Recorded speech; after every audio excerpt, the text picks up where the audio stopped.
The first thing Nora heard at 5 in the morning on her first full day at Ashford Manor was not a clock. It was not the wind rattling through her small window, and it was not one of the maids moving quietly through the corridor outside her door. It was the sound of two women arguing over a crate of vegetables, and it was so loud that it traveled up 2 flights of stone stairs and pulled her out of what little sleep she had managed to find. She had not slept well. Her room, a square box tucked behind the east servants' staircase, with a ceiling so low she nearly caught her hair on the light fitting when she stood, had a mattress that felt like it had been filled with broken gravel, and a window that rattled with every shift in the wind. She had lain still in the dark for most of the night, listening to the sounds of the house around her. She had done this in every unfamiliar place she had ever slept in, and there had been more of those than most people would imagine. She listened the way a sailor listens to the sea, not for comfort, but for information. But the shouting below her was pulling her to her feet before she had made any conscious decision to get up. She dressed quickly and went downstairs. The kitchen at Ashford Manor was built for a household of 50, not the 14 people who currently staffed it. The ceilings were high and blackened from years of cooking fires, and the room was full of equipment that had not all been used at the same time, since a different generation of the Harcastle family had lived in the house. In the center of it, on either side of the long oak preparation table, stood Mrs. Patrice Dow and Agnes. Mrs. Dow was the head cook. She was 53, wide through the shoulders, and had the kind of presence that made the kitchen feel smaller when she was unhappy. Agnes was the senior kitchen maid. She was 19 years old and had the expression of a person who had started this argument with confidence and was now deeply regretting it. Between them, sitting on the table in the middle of everything, was a wooden crate of vegetables. "That is not what I ordered," Mrs. Dow said. "That is what was delivered," Agnes said. "What was delivered is not what I ordered. What I ordered was turnips. These are parsnips. I ordered 6 pounds of carrots. These weigh 4. I ordered the leeks tied. They are not tied. Loose leeks in a crate bruise at the bottom, and I spend the first hour of every morning cutting away half of every single one." Agnes held up a sheet of paper. "The order form." "I don't care about the order form." Nora walked fully into the kitchen. Both women looked at her. The shouting stopped. "Good morning," Nora said. She said it simply, the way you say good morning, when you have already decided how the next hour is going to go. She crossed to the table, looked at the vegetables, and held out her hand to Agnes. Agnes, a little startled, handed over the order form. Then Nora looked at Mrs. Dow. "Do you have the original order? The one you wrote before it was copied to the sheet?" Mrs. Dow stared at her for a moment. Then she reached into the deep pocket of her apron and produced a folded piece of paper. Nora took it, opened it, and held it beside the form Agnes had given her. She found the problem in 30 seconds. Someone had transcribed 6 pounds of carrots as 4 pounds. Someone had turned turnips into parsnips. Probably a hurried handwriting error. 1 letter wrong, in the wrong direction. It was a small mistake. In a household like this, small mistakes had very large effects. "Agnes," Nora said, "please check the storeroom for any remaining turnips from last week." Agnes went. Nora turned to Mrs. Dow. "I will contact the supplier today and have the correct order replaced before this evening, and I will review all order transcriptions personally going forward. This will not happen again." Mrs. Dow studied her. The look was not hostile. It was not warm either. It was the look of a person who had been given the same promise by the last 3 housekeepers, and had watched each of them fail to keep it. "I am not the last housekeeper," Nora said quietly. She did not say it with any heat. She said it the way you state a fact, because to her, it simply was one. Then she tucked both pieces of paper into her apron pocket, picked up the household ledger from the shelf by the door, and went to her office to find the supplier's name. She had not yet eaten breakfast. It was 5:40 in the morning. By 9 o'clock, she had written 3 letters, spoken to 4 members of staff she had not yet been formally introduced to, and found 3 separate problems in the household accounts that the previous housekeeper had either not noticed or had decided not to mention. The first was a supplier's invoice that had been paid twice for the same delivery. The second was a maintenance bill for the east gatehouse roof that had been approved and paid but never carried out. Nora confirmed this by walking to the gatehouse herself and standing inside what was very clearly still a damaged section of roof. The third was a linen order that had been paid for in full, but for which only 2/3 of the goods had arrived. Nobody had followed up on the difference. She was beginning to understand something the ledger numbers alone could never have told her. This household had not been managed. It had been maintained at a level just above obvious disaster, and the gap between almost functioning and actually functioning was wider than anyone had admitted. She kept writing. At 10:30, Mr. Fenwick appeared at her office door. He was a tall, carefully dressed man who wore his role as head butler the way some men wear a long-held military rank, naturally, without thinking about it anymore, as if the position had simply grown into his bones over 30 years. His Grace would like the weekly household report on his desk by noon, Fenwick said. Nora looked up. What format does he prefer? There is a standard format. I will have a copy delivered to you. Thank you. Where are the expenditure figures kept?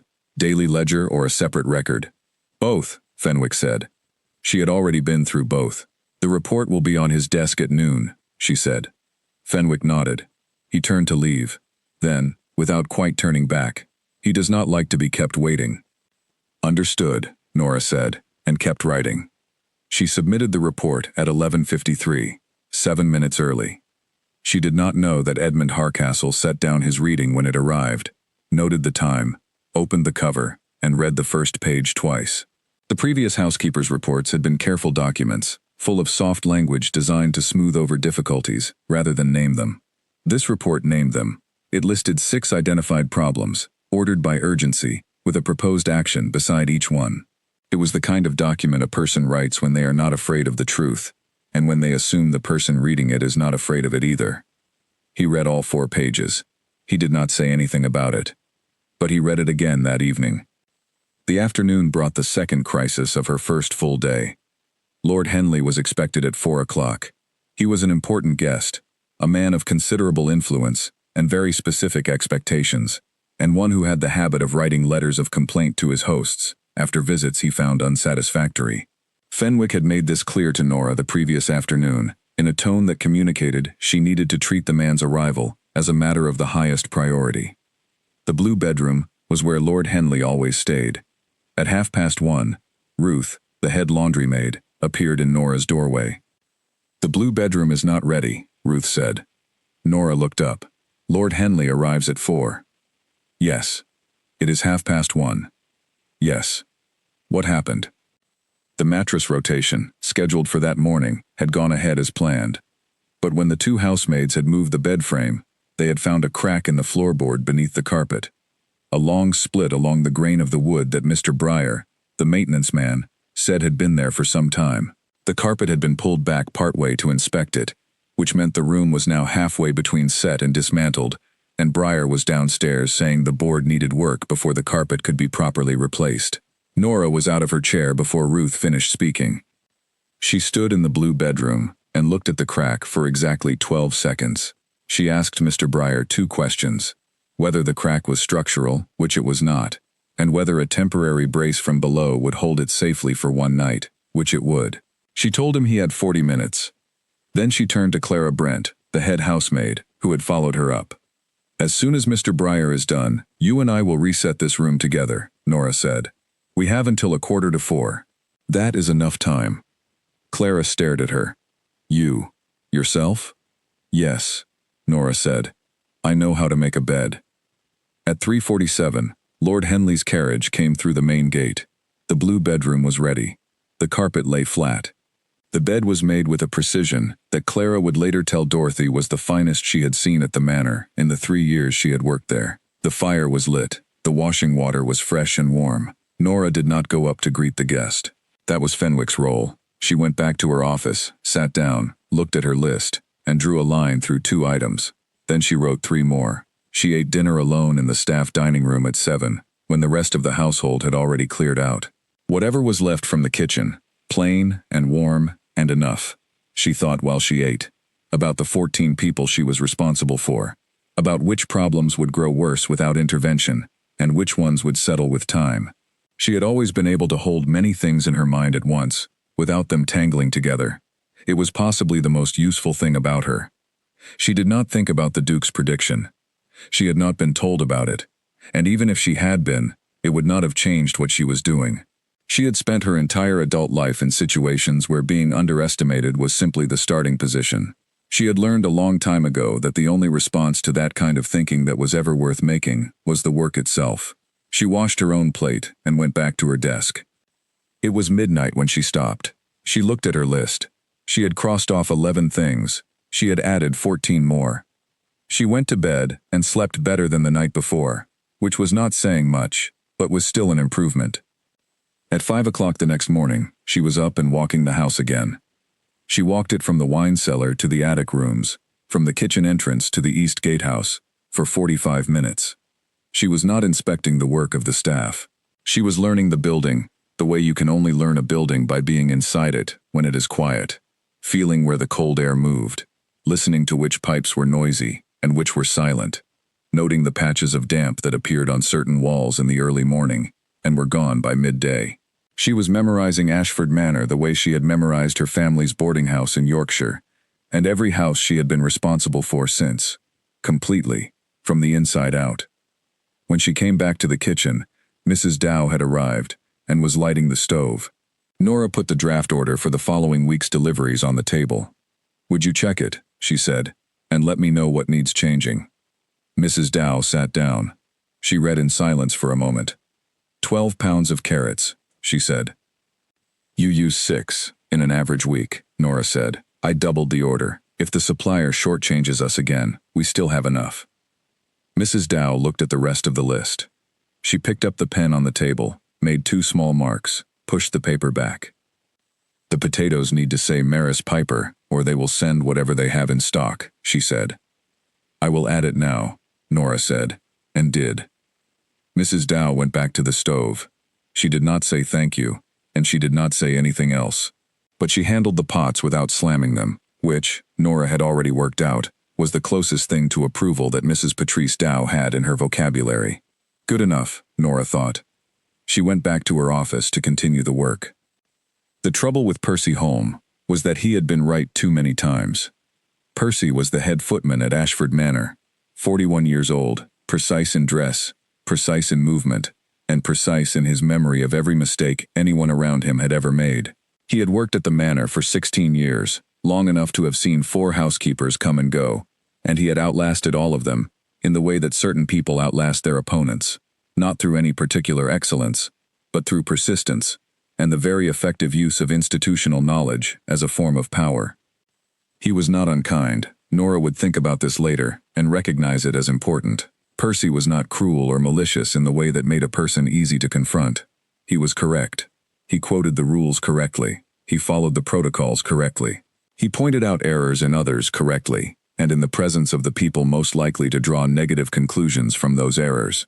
He was a man who had built his position in the household, not on being better at his work than others, but on being better at making sure that the failures of others were visible. Nora recognized the type. On the morning of day 4, Percy knocked on her office door. "I wanted to bring something to your attention," he said, standing in the doorway in a way that was technically polite and practically designed to convey that he was not inclined to be particularly deferential. "Come in," Nora said. She did not look up from her ledger. He came in and stood at the edge of the room. "The laundry schedule that was given out yesterday is incorrect," he said. "The 3rd floor linens were listed for Thursday. They should be done on Wednesday. This has always been done on Wednesday." Nora looked up. "Why Wednesday?" Percy paused. The question, apparently, was not one he had expected. "Because the laundry room is available on Wednesday," he said. "The junior maids use it Tuesday morning, so the day before is not possible, and Friday is—" "The linens for the Duke's private rooms," Nora said. "When are those done?" "Friday. So the laundry room is in use Tuesday, Wednesday, and Friday already." "Correct. And who scheduled the 3rd floor for Thursday?" Dorothy Vale submitted a request to change the day. Nora said nothing for a moment. She had spoken to Dorothy 2 days before. Dorothy had mentioned, carefully and without complaint, that she was managing the laundry in addition to her tailoring work, and that the current schedule meant she was moving between 2 places for most of Thursday afternoon, which was also the day she needed to have the household mending finished for Fenwick's weekly inspection. "Is there a practical reason Dorothy's request cannot be accommodated?" Nora asked. "Not a historical reason. A practical one." Percy looked at her. The established schedule. Is there a practical reason? She repeated. The schedule exists for a reason, he said. Most schedules do, Nora said. That does not mean they cannot be revisited when the people working under them identify a problem. She closed her ledger. I will review Dorothy's workload and the full laundry schedule this week. If a change makes sense, I will update it and send the revised version to you directly. Thank you for raising it. Percy understood he had been dismissed. He also seemed, Nora suspected, not entirely sure what had just happened, because he had arrived wanting to correct her and was leaving without having done it. He left. She opened her ledger again. That afternoon she spent an hour with Dorothy Vale, going through not just the laundry schedule but the full picture of what Dorothy was actually responsible for each week. The tailoring, the mending, the household linens, the preparation of guest rooms before arrivals, and a collection of smaller tasks that had attached themselves to her over time, because she was the kind of person who said yes, without calculating the cost. By the time Nora had it all written out, it was clearly the work of a person and a half. Dorothy looked at the list. I did not want to say anything, she said. I did not want to seem like I could not handle it. You are handling it, Nora said. That is the problem. If something is impossible, and you keep doing it anyway, it looks like it is possible. And then no one addresses it. She proposed a restructured schedule that moved 2 of Dorothy's recurring tasks to Agnes, who had the capacity for them, and shifted the third-floor laundry to Wednesday, with a specific time slot that did not conflict with the other uses of the room. She would present it to Percy as a routine schedule adjustment, following her first-week review. She would also be making a case to Fenwick that Dorothy's position needed a formal designation as senior household staff, with the corresponding adjustment to her duties and her wage. Dorothy stared at her. I have not asked for that, she said. I know, Nora said, but you have earned it. She thought of her mother saying something similar to her once, years ago, in the kitchen of the family boarding house in Yorkshire. Her mother had told her, the best thing you can do for people who are working harder than they should have to, is to say so clearly, out loud, in a room where someone with authority can hear it. Do not wait for them to ask. Nora had been 16 when she heard that. She had been 23 when she finally understood what it meant in practice, and she understood it in a room off the east corridor of Ashford Manor, watching a young woman realize that someone had noticed what she was carrying. The boarding house in Yorkshire had never been a grand place.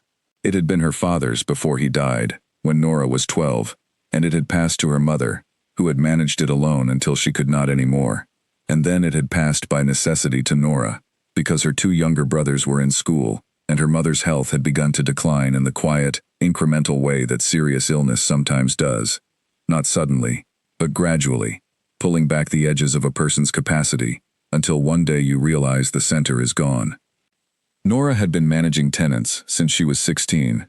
She had kept the books, negotiated with suppliers, handled disputes between people living in close quarters who had irreconcilable ideas about noise and tidiness, and the shared use of the single bathroom on the upper floor. She had learned to read a room within seconds of entering it. She had learned that most conflicts were not about what people said they were about. She had learned to listen past the argument to the thing underneath it, and to address the thing underneath it, and watch the argument dissolve on its own. She had not been trained in the management of great houses. She had never attended any school of household administration. She had simply been taught by a set of circumstances that were harder than any formal course, and considerably less forgiving.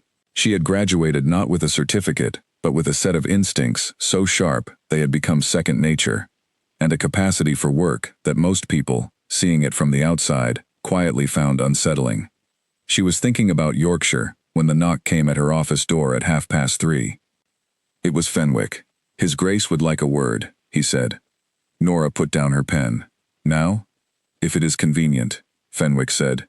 The phrasing, she was learning, was formal courtesy. The actual meaning was, now please. She followed him up the main staircase and through the corridor to Edmund Harcastle's study, a large room lined with books and lit by a fire and a single lamp on the desk, which gave everything the quality of amber. The Duke was standing when she came in. He was taller than she had registered from a distance, lean and formal in the way of a man who had been raised to hold himself a particular way, and had long since stopped thinking about it consciously. He looked at her for a moment. Miss Callum. Your Grace. I read your report. She waited. The duplicate invoice, he said. The maintenance bill for the gatehouse. The linen shortfall. Yes, she said. How long have these been outstanding? The invoice appears to date from 8 weeks ago. The maintenance issue is at least 3 months old. The linen shortfall is from December. He looked at her steadily. And no one caught them until now. No. Why not? She chose her words with care. The previous records were well organized in their format, but there was no system for cross-referencing outgoing payments against confirmed receipts. An invoice could be processed, and a delivery could fail to arrive, and the two records would sit in different ledgers without ever being compared. I have put a review process in place going forward. He was quiet for a moment. How long have you been in this position? 4 days, she said. He looked at her. There was something in his expression that she could not read precisely. It was not quite surprise, not quite skepticism, not quite respect, but a combination of all three, arranged in a way she had not seen on a face before. That will be all, he said. She turned and walked back to the door. When she was in the corridor, she heard him speak again, not to her, but behind her, quietly, almost as if to himself. Fenwick. And Fenwick, who had been waiting in the corridor, replied, Yes, Your Grace. What Edmund Hardcastle said next, she did not hear. She was already walking back down the corridor, to her office, already thinking about the next thing on her list. She did not hear it. But Fenwick did. And Fenwick, for just a moment, allowed himself a small, quiet expression that passed across his face so quickly that no one watching would have been certain it was there at all. The coldest war in Ashford Manor was the one nobody discussed. You could feel it in the kitchen when the groundskeeper's name was mentioned. A barely perceptible tightening around Mrs. Dow's eyes, a slight change in the quality of her silence. You could feel it outside when you passed Mr. Gerald Potts near the kitchen garden wall. The way he never looked toward the kitchen windows even when the sounds from inside were perfectly ordinary, as if he had trained himself not to look in that direction. Gerald Potts was 57, weathered, broad-shouldered, and very good at his work. The grounds of Ashford Manor under his care were meticulous.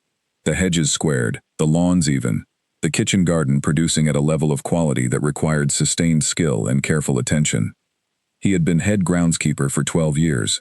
He was proud of his work without being loud about it, and he had, until approximately 2 years ago, been on perfectly workable terms with Mrs. Dow. The breakdown had been a letter. Nora had gathered the full story by the end of her first 2 weeks from 3 different sources, and the 3 versions had enough common ground to give her the essential facts. Mrs. Dow had submitted a formal complaint regarding the state of the kitchen herb garden after a late frost had damaged a significant portion of the crop. The letter had reached the Duke, who had apparently raised it with Potts directly, and in terms that were not warm. Potts had been given no opportunity to explain that the frost had arrived 3 days earlier than any forecast had predicted, or that the precautions he had taken were consistent with every standard of professional practice. The accusation had been made. The damage could not be undone. 2 years later, they had not spoken directly once. The practical consequences of their silence were everywhere. The kitchen and the grounds were supposed to work in close coordination. What the garden produced shaped what Mrs. Dow could cook, and what she needed for the table shaped what Potts planned to grow. Without communication between them, the system ran entirely on written notes passed through intermediaries, which meant it was slow, imprecise, and subject to misunderstandings that multiplied with every unanswered question. Nora catalogued the effects. Imported herbs purchased at considerable cost for things that could have been grown on the estate, if anyone had communicated the need. Produce harvested at the wrong time, because no one had conveyed the specific cooking requirements. 3 varieties of vegetable that Mrs. Dow used regularly had been removed from the kitchen garden rotation 2 seasons ago, and nobody in the kitchen had been told. She spent a week and a half watching without acting. She waited until the right moment arrived, and she chose it carefully. The right moment came at a meeting in the 3rd week concerning the Duke's upcoming formal dinner. 12 guests, a significant occasion, the first major event of the spring season. The question of the menu had come up in a discussion about costs. The herbs for the proposed dishes would need to be sourced from London at notable expense. Nora mentioned, in passing, that the manor grounds had the capacity to produce most of what was needed, if the right varieties were growing in the kitchen garden. She said this in a meeting that included Fenwick, Mrs. Dow, and, by what she had arranged to appear as coincidence, Mr. Potts, who had been invited under the pretext of discussing the layout of the courtyard for the evening's carriage arrangements. Fenwick, who was not a foolish man, noticed the arrangement immediately. He said nothing. Nora explained the menu requirements clearly, laid out the sourcing costs, and then said, almost as an afterthought, that it would require knowing what was actually available in the kitchen garden at this point in the season. She looked at Potts. "Mr. Potts," she said, "do you know if we have any of the following growing, currently?" And she read out a list, the exact varieties that Mrs. Dow used most regularly in her cooking. Potts listened to the list. Then he looked up. Slowly, as if he was hearing something he did not quite believe yet, he said, "4 of those are in the south bed right now, growing well, actually. The other 2 I can have ready in 3 weeks, with the right conditions." There was a brief silence. Mrs. Dow was looking at the list in Nora's hand. "Which 4?" she said. Her voice was careful and neutral. Not the voice of a woman addressing an enemy. The voice of a woman addressing a fact. Potts told her. What happened next was not dramatic. There was no reconciliation, no apology, no warm gesture of any kind. What happened was that Mrs. Dow asked a question about the growing conditions of one of the varieties, and Potts answered it, and then she asked another, and he answered that one too, and by the time the meeting had concluded, they had exchanged 11 sentences on the subject of the kitchen garden, and every one of those sentences had been useful and practical, and had contained no bitterness at all. Nora watched this happen from the end of the table, and said nothing about what she had arranged.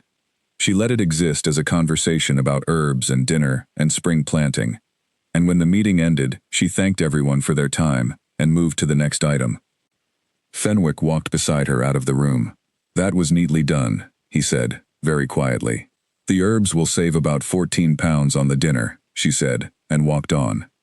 But the dinner itself, 5 days later, came with its own emergency.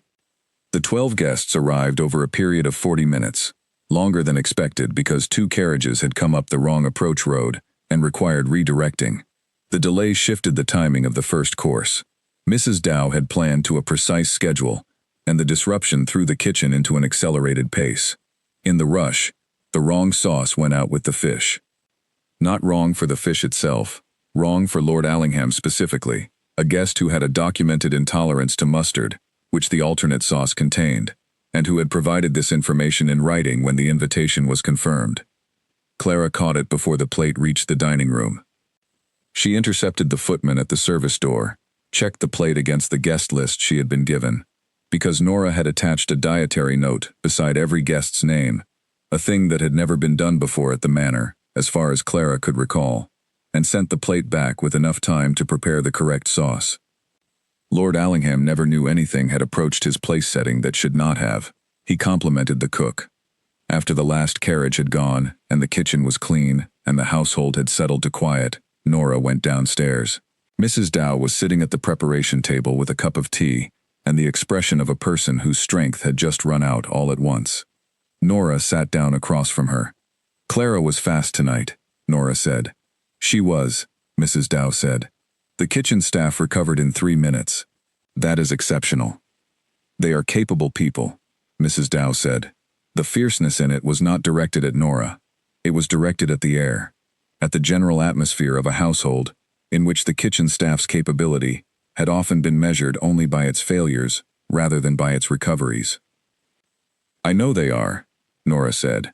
"I am going to say so in the weekly report." Mrs. Dow looked at her. "I will document what happened, and how it was handled. The error and the recovery both. If something nearly went wrong and did not, the reason it did not is worth recording."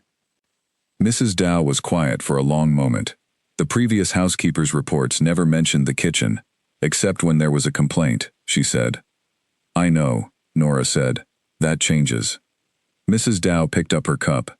She did not say anything more. But when Nora stood to say goodnight, Mrs. Dow said goodnight back. It was the first time she had done so. One small thing. But in this kitchen, small things were the whole architecture. The spring gathering had been a fixture of the Ashford calendar for 22 years. 47 guests over 3 days, a combination of formal dinner, entertainment, and the particular social performance that the aristocracy called recreation, and everyone below the stairs called an endurance test. Nora received confirmation of the dates with 4 weeks to spare, which Fenwick said was more notice than the previous housekeeper had typically been given. "How was it managed before?" Nora asked. Fenwick paused, in the specific way he paused when the honest answer was not particularly complimentary to anyone in the household. "With difficulty," he said. Nora requested every household record of every previous spring gathering in the archive. There were 17 sets of notes, each from a different housekeeper, at a different point in the manor's history. She spent 2 evenings reading through all of them, cross-referencing guest lists, room assignments, menus, and every documented problem. She built a master list of what had gone wrong across 17 events. Then she built a second list of what had gone right. The most recurring problem was room assignments. When the gathering included guests who did not get along, the proximity of their rooms created spillover tensions that affected the whole event. 2 housekeepers had noted this explicitly. One had not noted it but had recorded, obliquely, an incident on the second night of a gathering that clearly had its roots in the wrong 2 people placed too close together in the east corridor. The second most recurring problem was timing, with 47 guests and a kitchen that was large but not infinitely scalable. The timing of meals was not merely a matter of courtesy.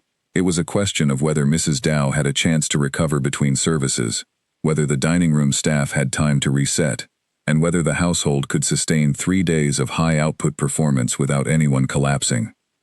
The third problem was the one nobody had written down.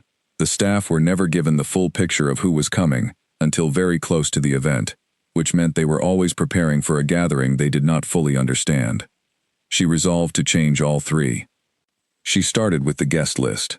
She obtained the confirmed names 4 weeks out, which required Fenwick to write to the Duke's secretary with a request that was apparently unprecedented. The secretary responded with mild surprise and then sent the list. Nora sat with it and went through every name, who each person was, what their connection to the Duke was, what their known preferences and requirements were, and where the records gave any indication, whether any of them had a history of conflict with anyone else on the list. She found 3 potential friction points. A lord and lady who had a long-standing dispute with the Ashford estate over a boundary matter. 2 gentlemen who had left an event 2 years prior before the final evening, described in the household notes as having had a difference of views on a business matter, which Nora read, based on the names and the date, as something considerably more personal. She designed the room assignments around all of this information. She placed the lord and lady in the west wing, where they would have the least occasion to encounter the source of their frustration. She placed the 2 gentlemen on opposite ends of the dining room seating arrangement. Then she gave every member of the household staff a written briefing on the guests.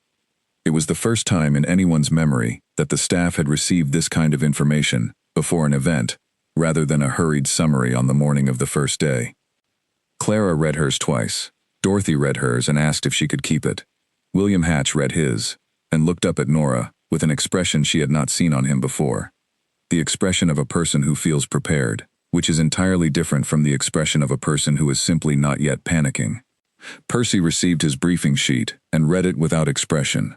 Then he said, "This is not standard procedure." "No," Nora agreed. "it is better." Percy said nothing further. The 3 days of the spring gathering were not without incident. They rarely were, when 47 people were involved. On the afternoon of the first day, one of the guest rooms developed a chimney problem that filled the room with smoke when the fire was lit. The guest, a younger cousin of the Duke's, a pleasant man named Henry who seemed genuinely unbothered by the mishap, was moved to an alternative room within 40 minutes, with his belongings transferred, and a fresh fire already burning in the new room before he had returned from the afternoon's activities. He told his neighbor at dinner that evening that the efficiency of the manor's staff was quite remarkable, and his neighbor agreed. On the evening of the second day, the kitchen ran short on one of the puddings owing to a miscalculation in serving sizes. Mrs. Dow resolved this with an alternative dessert she produced in 12 minutes, which the guests found so impressive that 2 of them asked for the name of the dish and whether they might share the recipe. On the morning of the third day, William Hatch dropped a tray. He dropped it in the main corridor in front of 2 guests who were coming down from their rooms, and the sound was considerable. He went white and absolutely still, in the way of a person who is expecting consequences. One of the guests laughed kindly and said these things happen, and kept walking. William crouched to collect the pieces. Nora was there a moment later, beside him, picking up the larger pieces herself. "It is fine," she said quietly. "These things happen." He looked at her. "Get a cloth from Clara, and clean this up properly," she said. "Then carry on." He did. He did not drop anything for the remainder of the event. When the last of the 47 guests had departed on the afternoon of the third day, Fenwick came to Nora's office. He stood in the doorway. 3 days, he said. No lost guests, no medical incidents, no lasting damage to any of the rooms. The chimney issue resolved in 40 minutes. Mr. Breyer was quick, Nora said. He was, Fenwick said. He was also, I understand, given clear instructions ahead of time about what to do if exactly that situation arose. Nora looked up. You prepared him for it before the event, Fenwick said, before the gathering began. I prepare people for the most likely problems, she said. It saves time. Fenwick looked at her for a long moment. Then he said, His Grace expressed satisfaction with the event this morning. He asked me how it had been managed differently this year. Nora waited. I told him the truth, Fenwick said, that the preparation was more thorough than any gathering I could recall. He paused. I thought you should know. He turned and walked back down the corridor at his usual pace, with the dignity of a man who had spent 30 years learning when to say exactly the right thing, and nothing more. The test, when it came, was not announced. That was the nature of it. Edmund Hardcastle had a habit, which Fenwick had mentioned to Nora only once, and in passing, of returning home without warning, after an absence of several days. He had done this twice in the previous year. Both times he had arrived to find the household in some version of mild disorder, not catastrophic, but the ordinary relaxed state of a house that has let its guard down slightly, and has not had time to compose itself before the door opens. He had gone to London for 4 days at the end of March. Parliamentary matters, meetings with lawyers, the usual obligations that kept a man of his position moving between the capital and his estate. The household had been told he would return on Thursday. He came back on Wednesday. Nora did not know he had this habit, but she had a habit of her own, and it was this. She ran the house as if the Duke might arrive at any moment, regardless of what the schedule said. A household that was only orderly when it knew it was being observed was not an orderly household. It was a performance, and performances collapsed under pressure. On the Wednesday evening when his carriage came through the gate, the fires in the main rooms had been lit as a matter of routine. The Duke's private rooms had been aired that morning. His preferred reading lamp was in its place. The water for the evening wash had been prepared. The dinner kitchen was producing on schedule, and the dish he most preferred on cold evenings, a specific braised preparation that Mrs. Dow had recorded as a standing preference in the household notes, was 30 minutes away from being ready. Nora had suggested it to Mrs. Dow that morning, not because she expected anyone early, but because the weather had turned cold and the records were clear. Edmund Hardcastle walked into his house on a Wednesday evening and found it exactly as it would have been if he had been expected. He found Fenwick waiting to take his coat. He found the fire going in the study. He found the lamp on the desk. He found his whiskey on the side table. He stood in the hallway for a moment, very still, and then he looked at Fenwick. She knew I was coming back early, he said. She did not, as far as I am aware, Fenwick said. The Duke looked at him. Fenwick's expression was its usual professional equilibrium, revealing nothing and containing everything. Then how? Edmund said.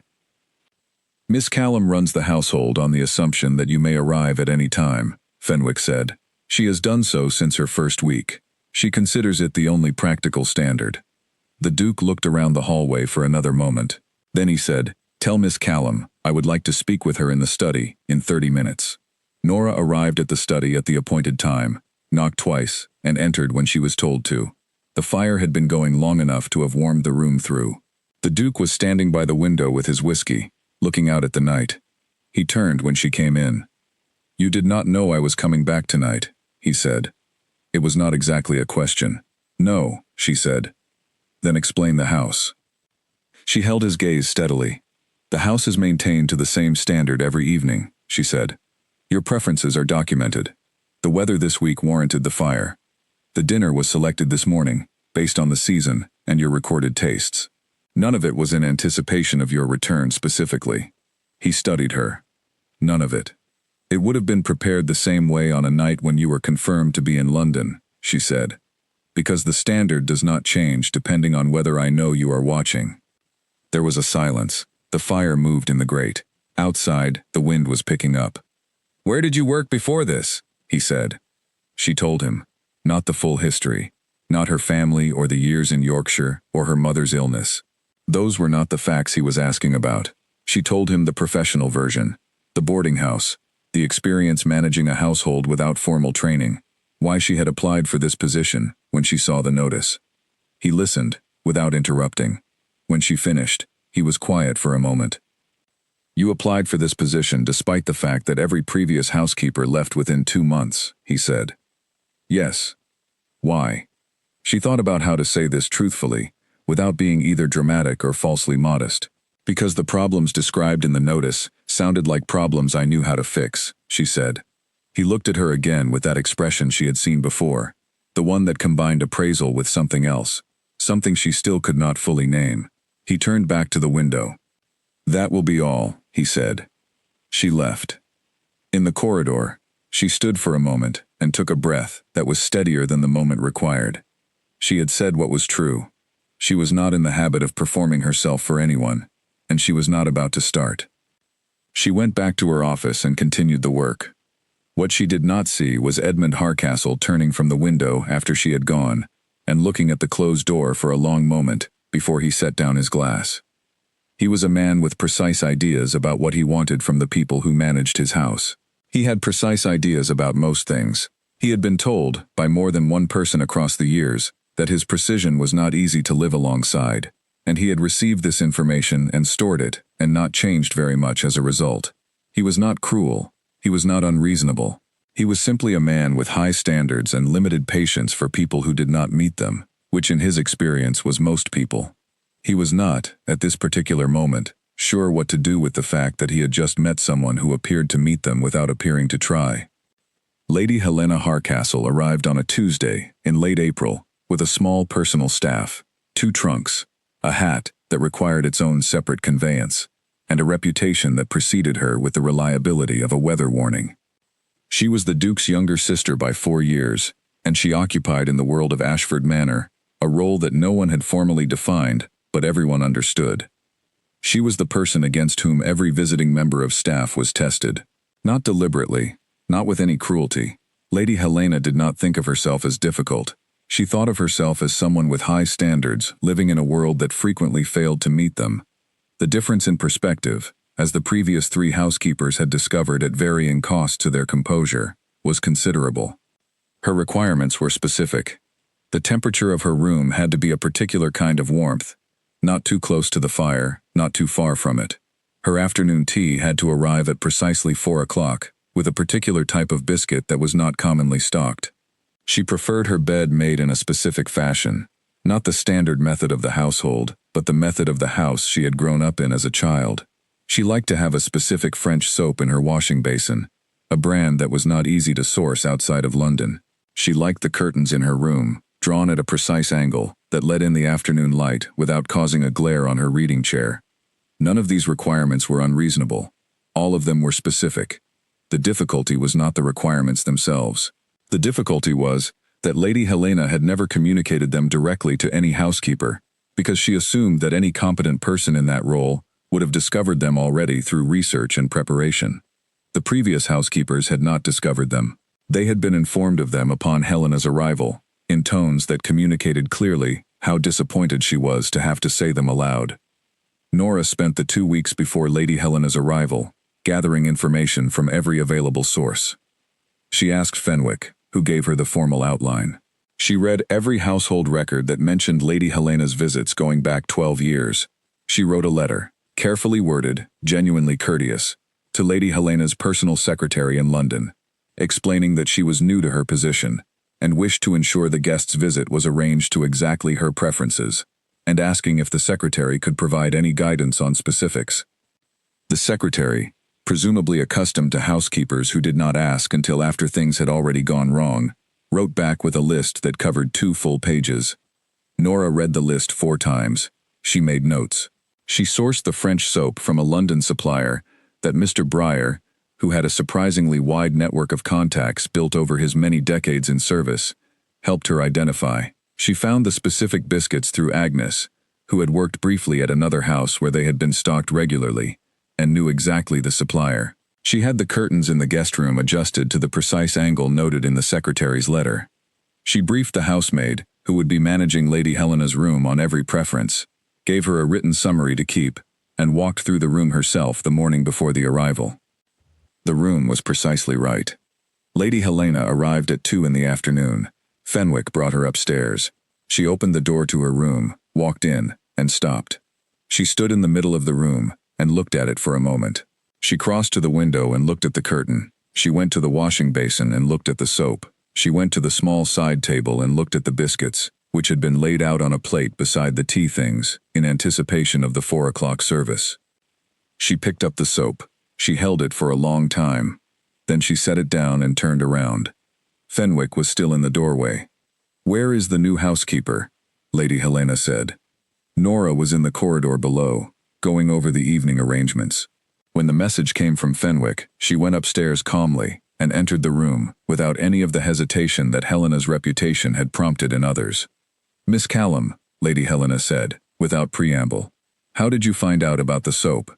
"Your secretary was very helpful," Nora said. "I did not authorize my secretary to provide that information. She provided it in response to a written request from me," Nora said. "I explained that I wanted to ensure your visit was prepared to your preferences and asked for guidance. If she exceeded her instructions, the responsibility for that is mine, not hers." Lady Helena looked at her. The look was appraising, sharp, and interested in a way that was different from the way she had looked at the previous housekeepers. It did not contain the satisfaction of someone who had found something to correct. It contained something that might almost have been surprise. "Sit down," Lady Helena said. Nora sat. Lady Helena sat across from her. "How long have you been here?" she asked. 6 weeks. "And my brother's assessment?" "I would not know," Nora said. "He keeps his own counsel. He told me you would not survive a month," Lady Helena said. "He told Fenwick this, the day you arrived." Nora received this information with a stillness that was not particularly forced. She had suspected something of the kind existed. "Did he?" she said. "He did." Lady Helena looked at her for a moment. "He was clearly wrong." Nora said nothing. "He is wrong occasionally," Lady Helena said. "He rarely admits it. I mention this only as useful information, since you will be working with him for some time." She paused.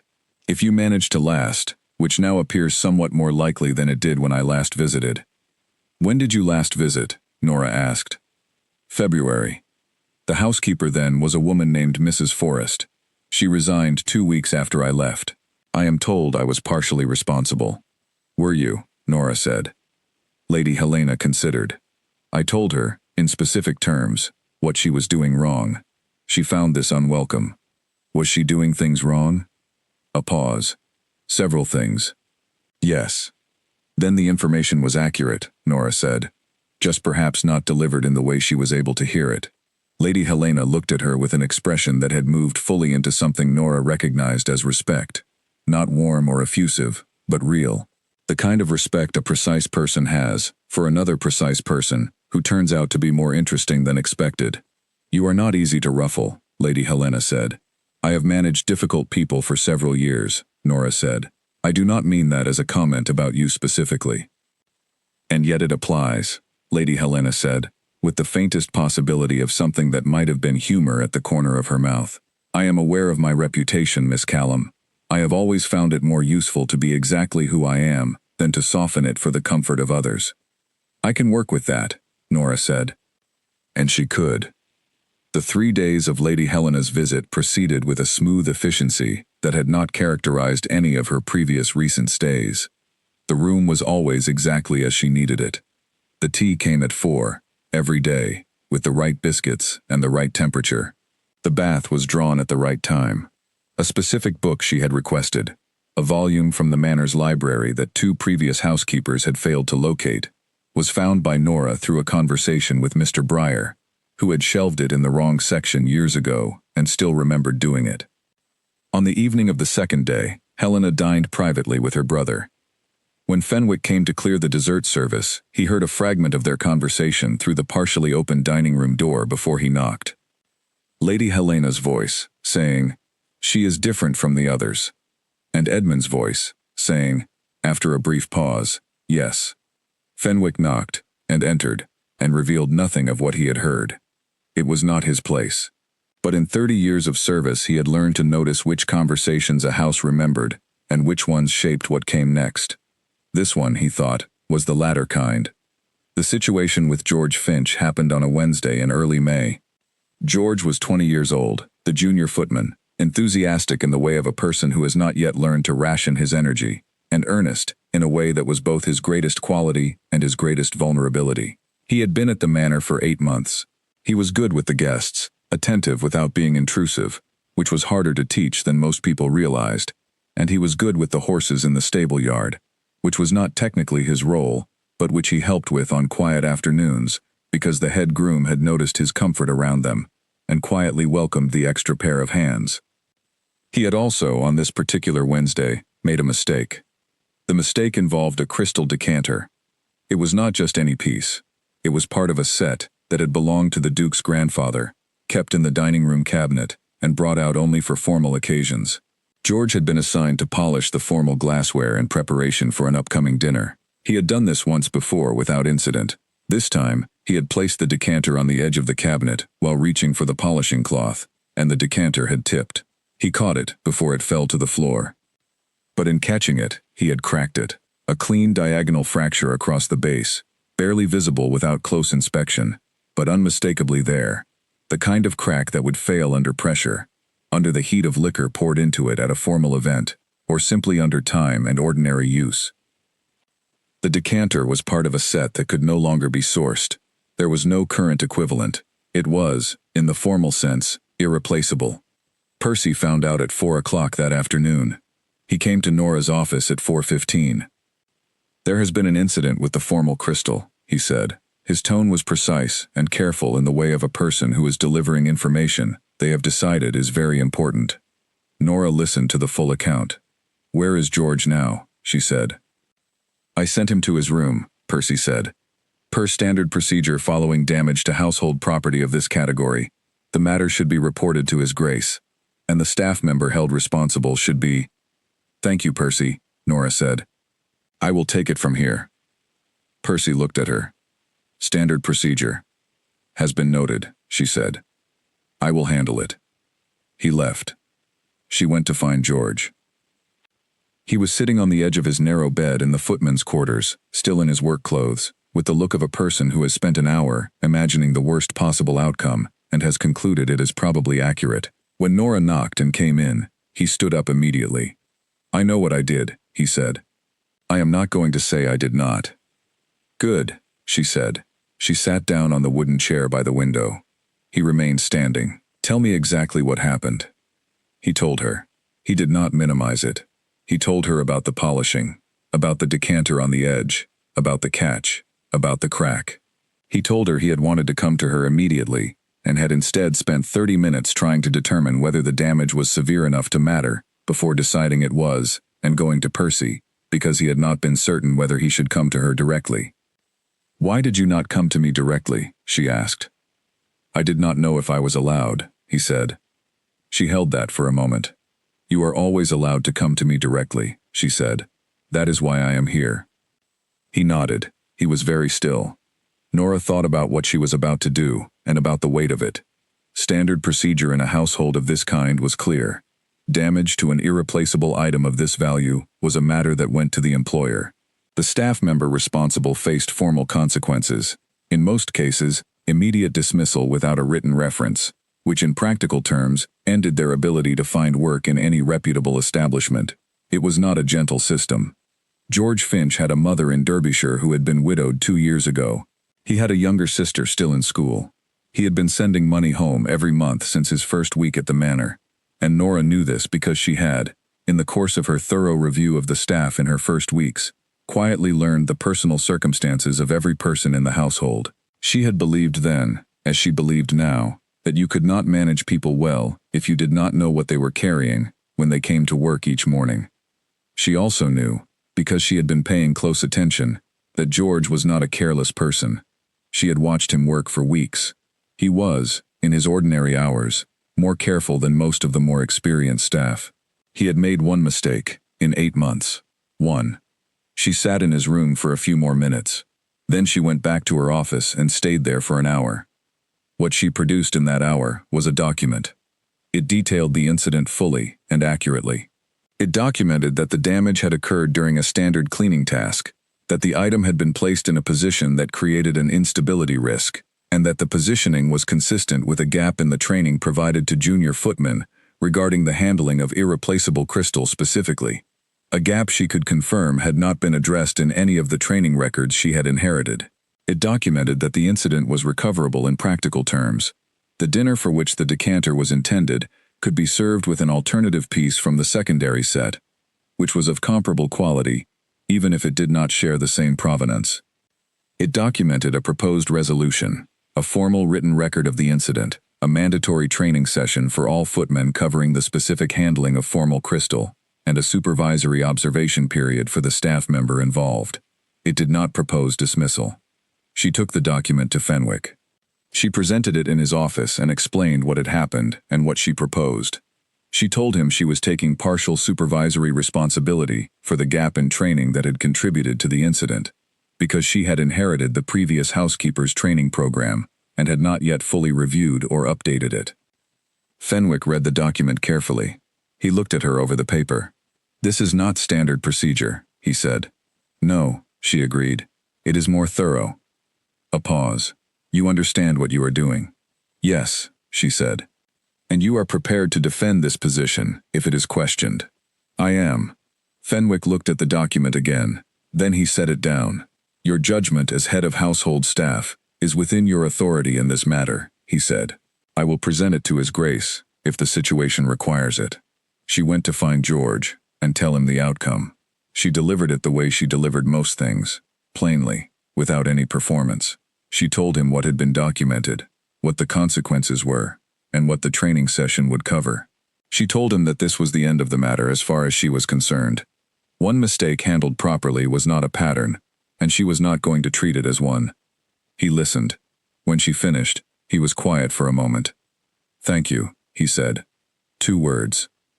Simple ones, but the weight in them was the weight of someone who understood exactly what those 2 words were standing in for. She nodded and left. What happened afterward happened quietly, in the way that real things in households tend to happen. Not announced, not dramatic, but felt. Word moved through the servant quarters, the way word moves among people who live and work in close quarters, and share everything, whether they intend to or not. By the next morning, everyone below the family floor knew what had happened, what Nora had done, and what she had taken onto herself. Clara heard it from Agnes. Agnes had heard it from William. William had been in the corridor near Fenwick's office when part of the conversation had come through the door. They talked about it in the way of people assembling the pieces of something they knew mattered, without yet knowing exactly why. What they understood, by the end of it, was this. She had taken on risk for one of them. She had used her own standing, which was still being established, still fragile in the specific way that new authority is always fragile, to absorb something that could have cost a young man his livelihood and his family their stability. Nobody asked her why she had done it. Nobody needed to. From that morning forward, the house did not merely function under Nora Callum's management. It followed her. There is a difference. A house that functions is a mechanical thing. Gears turning, schedules met, tasks completed. A house that follows someone is an alive thing, a collection of people who have decided, in the particular way people make decisions that are never spoken but simply felt, that this is the person they are with. The 14 people of Ashford Manor had made that decision. Not because she had been kind, though she had been. Not because she had solved their problems, though she had done that too. Because she had shown them, in the clearest possible way, that she understood what they were carrying, and was willing to carry some of it alongside them. By June, Ashford Manor was a different house. Not in any way that was visible in a single moment. No grand transformation. No sudden shift in character. It had happened the way most real changes happen. gradually, in many small things at once, each one almost too small to notice on its own. And then one day, you looked at the whole picture, and it was simply different. The household expenditure had dropped. Nora had documented the reduction with the same precision she applied to everything, cross-referencing the current quarter's costs against the previous year's figures for the same period. The household was spending 16% less on supply costs than it had in the equivalent quarter of the previous year, and nearly 20% less than 2 years prior. The savings came from 3 sources: the renegotiated supplier contracts she had arranged in April, after identifying that the previous contracts had been renewed without revision for over 6 years; the elimination of waste patterns she had catalogued in her first month and systematically addressed; and the kitchen garden, which under the new coordination between Mrs. Dow and Mr. Potts was now producing enough to replace a significant portion of what had previously been purchased from London at premium rates. The coordination between the kitchen and the grounds had become, by June, one of the quiet achievements of the manor that nobody had formally named, but that everyone involved took a private satisfaction in. Mrs. Dow and Mr. Potts had not become friends. Their relationship was not warm and was unlikely to become so. Too much time had passed in the wrong direction, and the specific damage done by a public humiliation does not fully heal. But they worked together. They communicated directly, in the professional language of people who respect each other's expertise, even without broader affection. Twice a week, Potts provided a written account of what the garden was producing and what would be ready in the coming days. Mrs. Dow used it in her menu planning. The results appeared on the table at every meal, and the quality of the cooking had improved in a way that several guests had remarked upon without knowing quite what had changed. Clara Brent had received the formal promotion Nora had proposed to Fenwick in March. She was now deputy head of household, with a corresponding adjustment to her duties and her wages. Upon being told, she had been silent for so long that Nora had wondered if something was wrong. Then Clara had said, very quietly, that she had worked 3 years in this house, waiting for something like that recognition, and had nearly stopped expecting it. "You should not have had to wait that long," Nora had said. "No," Clara agreed, "but at least it came." Dorothy's workload had been formally restructured. She had been given the afternoon back that she had been losing for months, and she had used it to begin a careful system of preventive mending for the household linens that reduced replacement costs by a meaningful amount each month. She no longer looked, when she arrived to work each morning, like a person already behind before the day had begun. William Hatch had stopped dropping things. He had also started to move through the house with the quiet confidence that develops in young people when someone in authority has communicated to them, without stating it directly, that they are not expected to fail. Percy had, gradually, and without making it into any kind of event, begun to behave differently. The manner in which he spoke to the junior staff had shifted, almost imperceptibly, toward something less pointed. Nora had not addressed his behavior directly. She had not needed to. She had created a household in which his particular style of management produced fewer results, because the people he had relied upon catching in errors were making fewer errors, and because the framework around them made it easier to manage, through clear expectation, than through the constant awareness of punishment. He had adapted. In her experience, even the most difficult people eventually adapted when the alternative was irrelevance. The conversations between Nora and Edmund Hardcastle had, over the course of the months since April, become more frequent than any previous housekeeper had experienced. This had not been her intention. It had evolved from the nature of the work, decisions that were within her authority, but that she believed the Duke had the right to know about, presented clearly and without ceremony.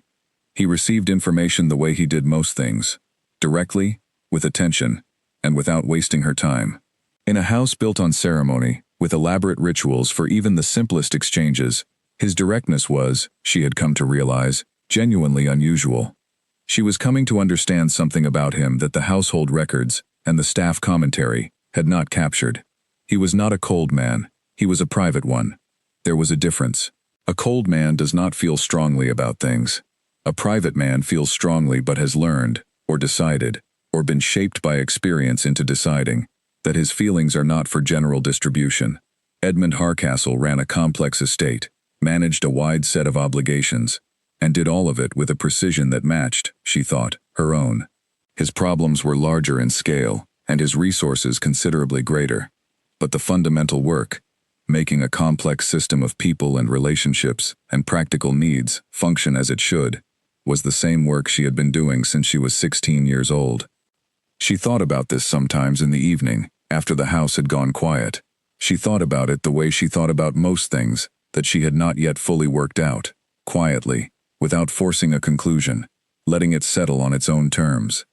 The month of June brought warm weather, and a series of long evenings in which the manor looked different, less formal somehow than it appeared in the gray winter mornings. The grounds were in their best condition in years, according to Mr. Breyer, who had worked there long enough to have a reliable basis for comparison. The kitchen garden in the evenings had a smell that came through the east wing windows when they were left open, something green and warm, the particular smell of things in the process of becoming what they were meant to be. Nora walked the house every morning, as she always had, but it was not the same walk as the one she had begun in February. In February, she had been learning. In June, she was reviewing. The things she noted on her morning walk now were the small adjustments of a system that was functioning, a door that had developed a new creak, a window latch that needed tightening, a place in the pantry where the arrangement of the stores could be improved. Small things. The things you only notice when the large things are handled. She sat in her office one evening in mid-June, with her list open on the desk. She looked at the original list, the 4-page one she had written on her first night, in the borrowed light from the corridor, with the rattling window and the gravel mattress. She had kept it without meaning to, tucked in the back of the desk drawer where she had placed it that first week. She looked at the first item. She drew a line through it. She worked through the entire original list. By the time she reached the end, all but 2 items had a line through them. One was a long-term project, the full restoration of the East Gatehouse roof, which required a contractor and a budget approval still being processed. The other was something she had written for herself, in smaller letters in the margin, on the first night.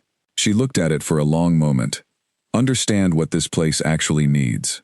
She was not certain she had the full answer yet, but she felt, for the first time since she had arrived, that she was close, that the understanding was taking shape, that she had learned this house the way she had learned every house before it, not just its systems and schedules, but its character, the particular way it breathed, the people who gave it life.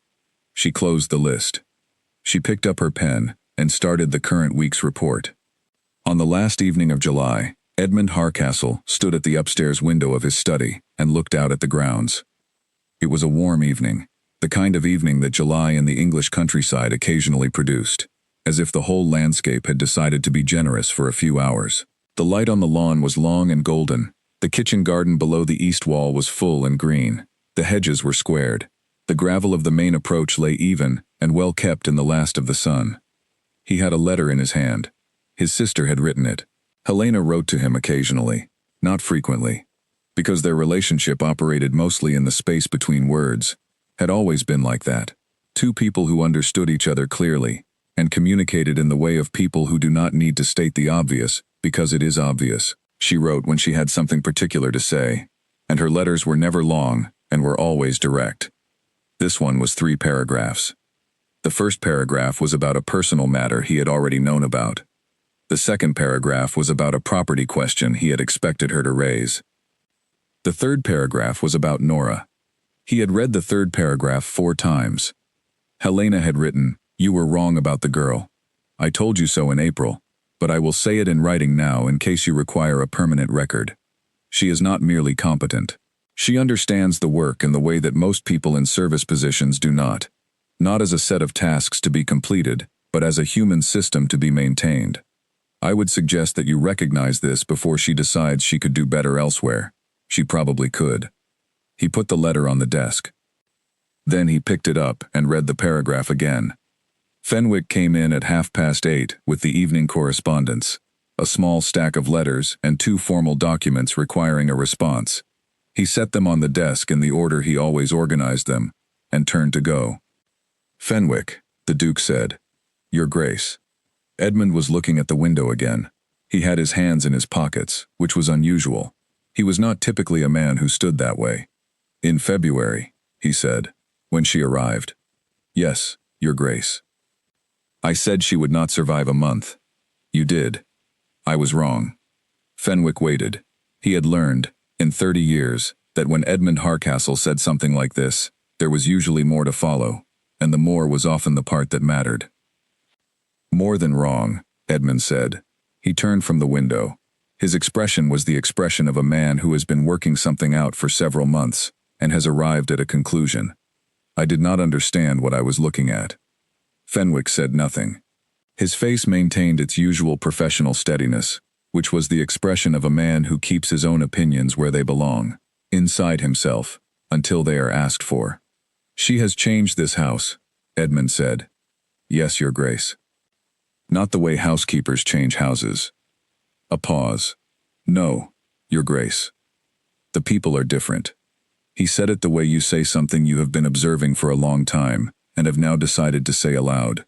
Clara, Dorothy, Agnes in the kitchen, even young William. He paused. Even Potts and Mrs. Dow, which I confess I would not have thought possible. "The kitchen garden coordination has produced significant savings," Fenwick said. It was technically accurate, and also, in its precision, the most Fenwick way of agreeing with a more complex observation. "It is not the savings," Edmund said. He crossed to his desk. He picked up his sister's letter, and then set it down. "She has not once," he said slowly, as if thinking it through as he spoke, "come to me with a problem, without also bringing the solution.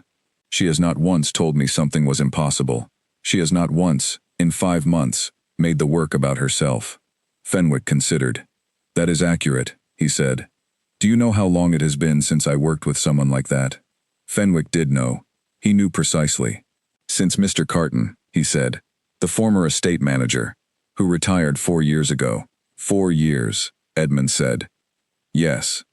The room was quiet for a moment. The fire had gone low, and the evening light from the window had shifted to something softer and darker. "Her contract," Edmund said. "It is on the quarterly review schedule, coming up in September." "Make it permanent," Edmund said. "Not a renewal, a permanent appointment, with the terms adjusted to what the position actually merits." He paused. "What it actually merits, Fenwick, not what we have been paying." "I understand," Fenwick said. "And the title? She should be formally titled head of household, not simply housekeeper." Fenwick made a note. He wrote it down with a promptness that conveyed something, that this particular instruction was one he had been holding space for some time, waiting for the man on the other side of the desk to be ready to give it. "One more thing," Edmund said. He turned back to the window. "The office she works from. She has 4 people regularly coming to her for direction, and she receives them in a room the size of a wardrobe." "I have noticed," Fenwick said. "She has said nothing about it." "Of course she has not." Edmund said it with a kind of dry recognition. She would not. She would simply keep managing. He looked at the window for another moment. "Have the morning room prepared for her. The one that overlooks the garden. It is not currently being used." Fenwick wrote this down as well. "Tonight?" he asked.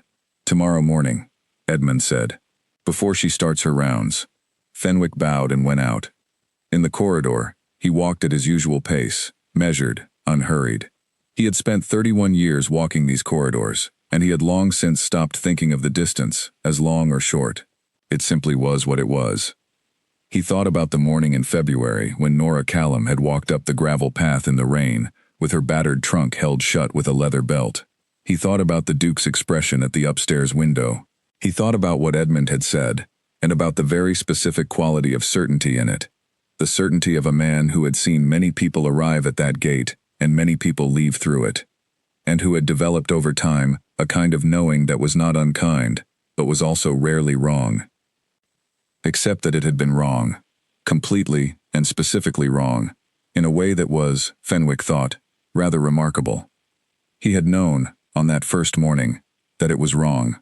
He had not said so, because it was not his place to say so, and also because he had understood a long time ago that the most effective way to demonstrate that a judgment is incorrect is not to argue with it, but to allow events to make the argument for you. He had simply waited. He had waited through February, when the house was still tense and uncertain, and the mornings were cold, and the kitchen arguments could practically be heard from the front hall. He had waited through March, when things began to shift, in ways that were small and barely noticeable, but were, to his experienced eye, unmistakable. He had waited through April and May and June, through the spring gathering, and Lady Helena's visit, and the evening of the formal crystal, and the kitchen garden, and all the other things, large and small, that had made up the accumulated story of the past 5 months. And now here he was, walking down the corridor at 8:30 on a July evening, with a note in his hand about a permanent contract and an office with a view of the garden, and the quiet satisfaction of a man whose patience had produced exactly what patience usually produces: the truth, arrived at in its own time. He went to prepare the notice. He did not see Nora that evening. She was in her small office at the east end of the corridor, working on the household accounts for the week, with the lamp burning and the window open an inch to let in the warm night air. She was not thinking about her contract. She was not thinking about the Duke's revised opinion of her, or about what 5 months had built, or about what it meant, the particular quality of the life that had slowly formed inside Ashford Manor since the morning she had walked through the door. She was thinking about the drainage problem behind the south wall that Mr. Breyer had flagged on his Tuesday inspection, and about whether the autumn guest schedule needed adjusting for the earlier sunset, and about a supplier's delivery that had been delayed and would need to be sourced from an alternative before the end of the week. She was doing the work. She would find out about the contract in the morning, when Fenwick came to her office with the formal documentation. She would read it carefully, all the way through, in the specific way she read everything, not skimming, not rushing, but actually taking it in word by word. And when she reached the end and saw the title, Head of Household, Ashford Manor, Permanent Appointment, she would fold the document once, set it on the desk beside her list, and go back to what she had been doing. She would not celebrate. She had never been much for celebrating. There was a drainage problem to address and a schedule to review. But she would, before she went back to the list, allow herself one moment. Not of pride. She was not particularly inclined toward pride, but of something quieter than that.